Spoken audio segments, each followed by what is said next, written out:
Do you want to rethink what you just said? Why? Wasn't I clear? Maybe you've forgotten who it is that you're speaking to. That is the last time. Do you hear me? The last time you use me in your little game to get Tad. Don't you dare use that tone. Sabotaging Dixie so that you can have more time with Tad. You know, that showed about as much finesse as a 14-year-old, a spoiled 14-year-old. Jason, 3 things. First of all, the mix-up was a mistake. Second of all, I have no personal agenda, adolescent or otherwise. Thirdly, no one, and I mean no one, speaks to me in that tone. Nobody gives me ultimatums, and nobody judges me. So you think you're all powerful? I'm powerful enough to fire you without any questions being asked. You, my friend, are a temp. You have no privileges. You have no rights. You have no need to be given notice. I'm not a temp. I'm an intern, and I am here for the semester. You're not a very good one, are you? You can't intimidate me with your insults. Well, then let's try this. I am responsible for you getting your degree. No way. No spring graduation unless you complete your internship here. And given your attitude problem, I'm not sure that can happen. You wouldn't. It's a shame, really, given all the long hours you put in, but I can't see how I could give you anything but a negative evaluation. I'm the best worker you've got. You've said it 1,000,000 times. Martin said it. I work all hours. I solve problems. I do anything and everything to make you look good. You can't give me a negative appraisal. Oh, I can do more than that. I can put in a call and make sure you don't even sweep floors in a television station. Nobody is that omnipotent. You know, I really love that word, but you're not naive, Jason. I know people in this country. I know people all over this world. I can ruin your career globally before it even has a chance to start. There's a word for people like you. Yes. Employee.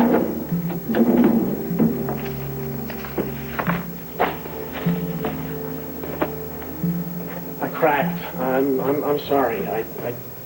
It happens, you know, with this job and classes and getting my kid brother to take his school seriously, and I just don't even get any time to sleep. Well, then I guess you should take a break, get some sleep, and decide whether you want a career in this field or not. I do. Well, then you etch this in your brain. You do as your boss tells you to do. Yes, ma'am. Don't you call me ma'am. I'm Miss Colby. Yes, Miss Colby.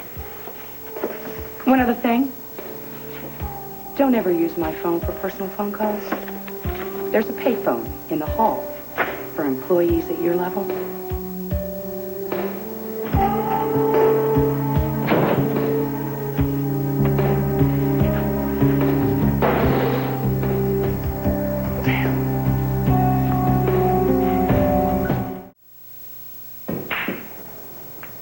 And Tad could be sipping hot chocolate on the Fisherman's Wharf, listening to the foghorns real close to where it all started up again.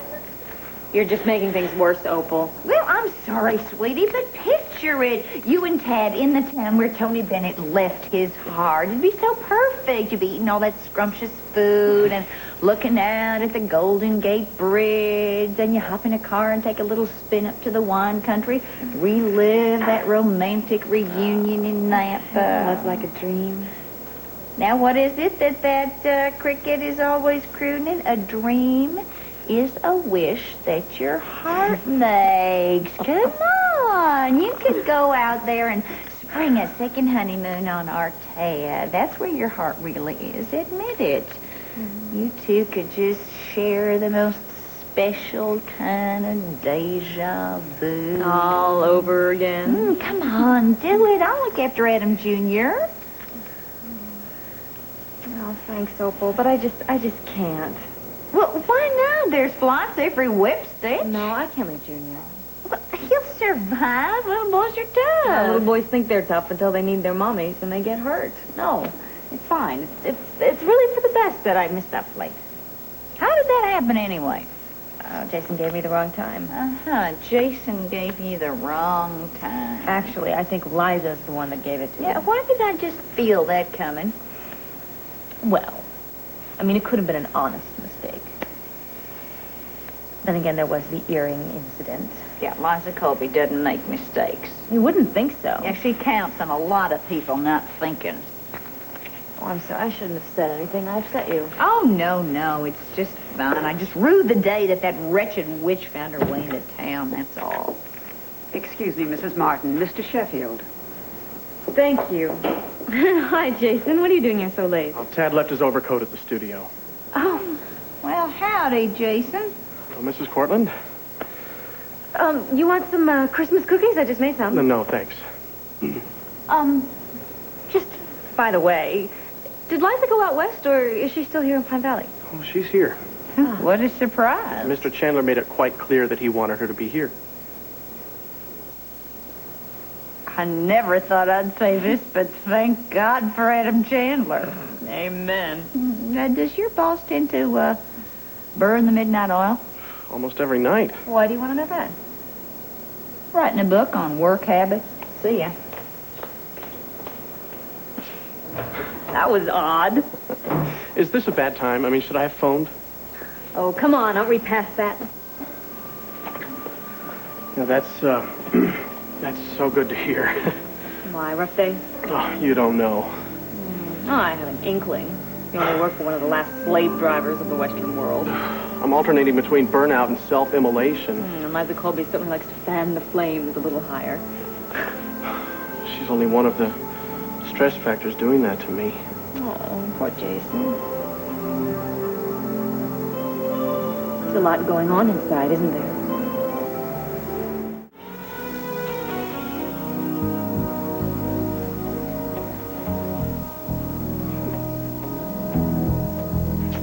Sex disguised as trash. It's ratings, you pinhead. Not on my show. Your show. My show. Oh, I Mr. was down there. Puppets, You your said my show in the bar. It is our show. And when we make decisions for our show, we decide what goes on it together. Exactly. And if we feature those commercials, we go as low as No, they do. we burn up the airwaves. It's what we do. It's not going to happen. Oh, it's not going to happen.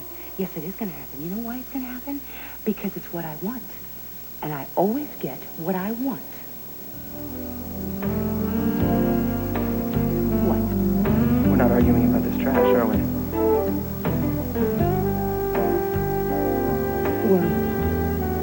What are we doing?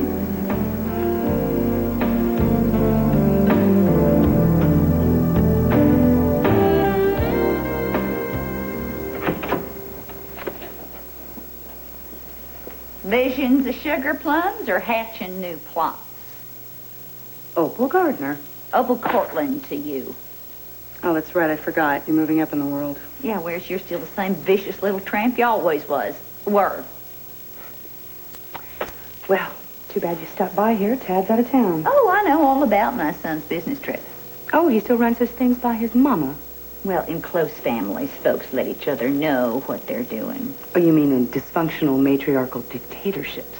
They can't help but interfering. Go ahead. Sneer at me all you want, you little schemer, but you keep your cotton-picking paws off of my son. Ooh, and I thought Pine Valley was going to be so dull. Here we have all this incredible local color.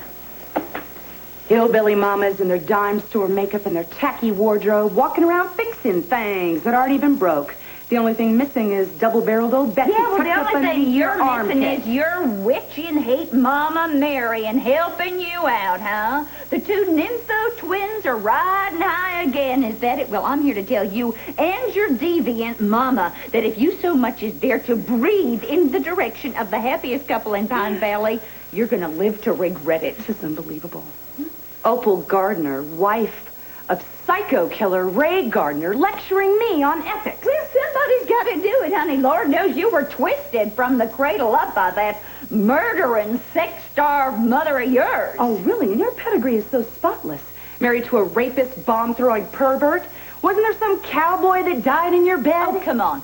Let's just get down to it, okay? You're here for one thing and one thing only, and that's to get revenge on my son. I came here as general manager of WRCW. Oh, please, that's bull, Tweety. You are here to draw blood, and the least you could do is be woman enough to admit it. I'm sorry. My mouth is just not in sync with my brain tonight. No, that's all right. I know how you feel. I just feel like I'm watching this movie, and it all of a sudden it starts to speed up, and it whips all over the place, and goes out of control, and the film goes off the reel, and there's this electrical storm inside my head, and I just feel like I'm beginning to lose control. Well, you're also scaring me a little bit. Oh, I'm sorry. I'm sorry. Okay, it's okay. Why don't you just relax, take a deep breath. Remember, I am your friend. Okay? Just tell me what's going on. I don't know where to begin. So much has happened. Last summer, the accident. Oh, with Matt Santos, yeah. And I was cited for DWI, and that was huge. Yeah, for us, too. I mean, it was a big turning point for Dad. And then you and I started studying a lot together and getting to know each other, and ever since then, things have been different. How so? I never told anybody. What? The judge gave me a conditional probation, and he said I had to join AA meetings, and... Oh, really? Did you go? Why, what for? I mean, there was nothing wrong with me. I'm fine. Jason.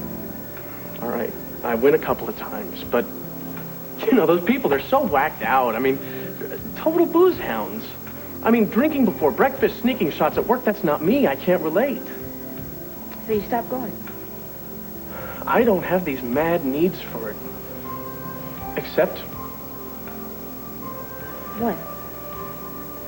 Every now and then, things get really tight. I feel things. Things I can't do anything about. And I think how nice it would feel to numb myself up and just take a drink and escape. Look, I don't mean to make light of a terrible problem, but, isn't that normal to want to drink on a bad day? I mean, I know that I do. There's a soccer game, the same day I have a class, at the same time I have a doctor's appointment, and dinner plans haven't been made, and a paper's due, and, I mean, it's perfectly natural to want a little glass of wine. Dixie, it is weak to go for the escape. It's not weak, it's human.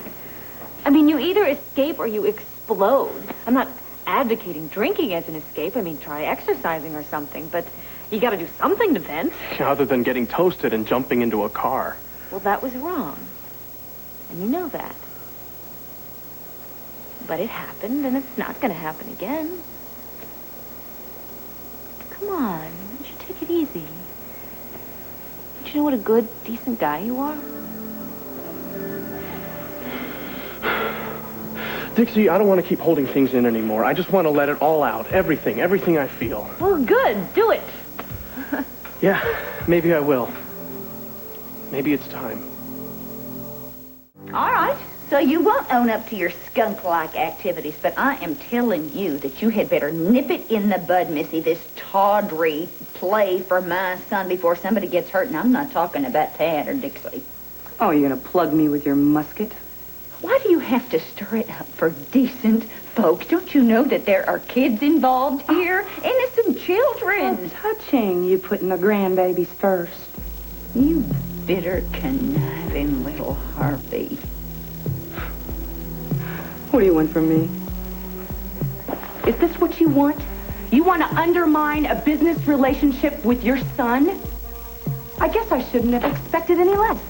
White trash in a mansion is still white trash with extra bedrooms on her hands. You better kiss your chitlins goodbye, you nasty little witch! You are the only person in the world that makes me feel any better. Well, that's good. You make me feel very good, too. You really are sensational. Stop it. You're making me sound perfect or something. Dixie, you are. You do. You just make me feel so good. Well, that's good. You should feel good. I could go on and on about you, but I think you know where this is heading. I do? It's pretty obvious.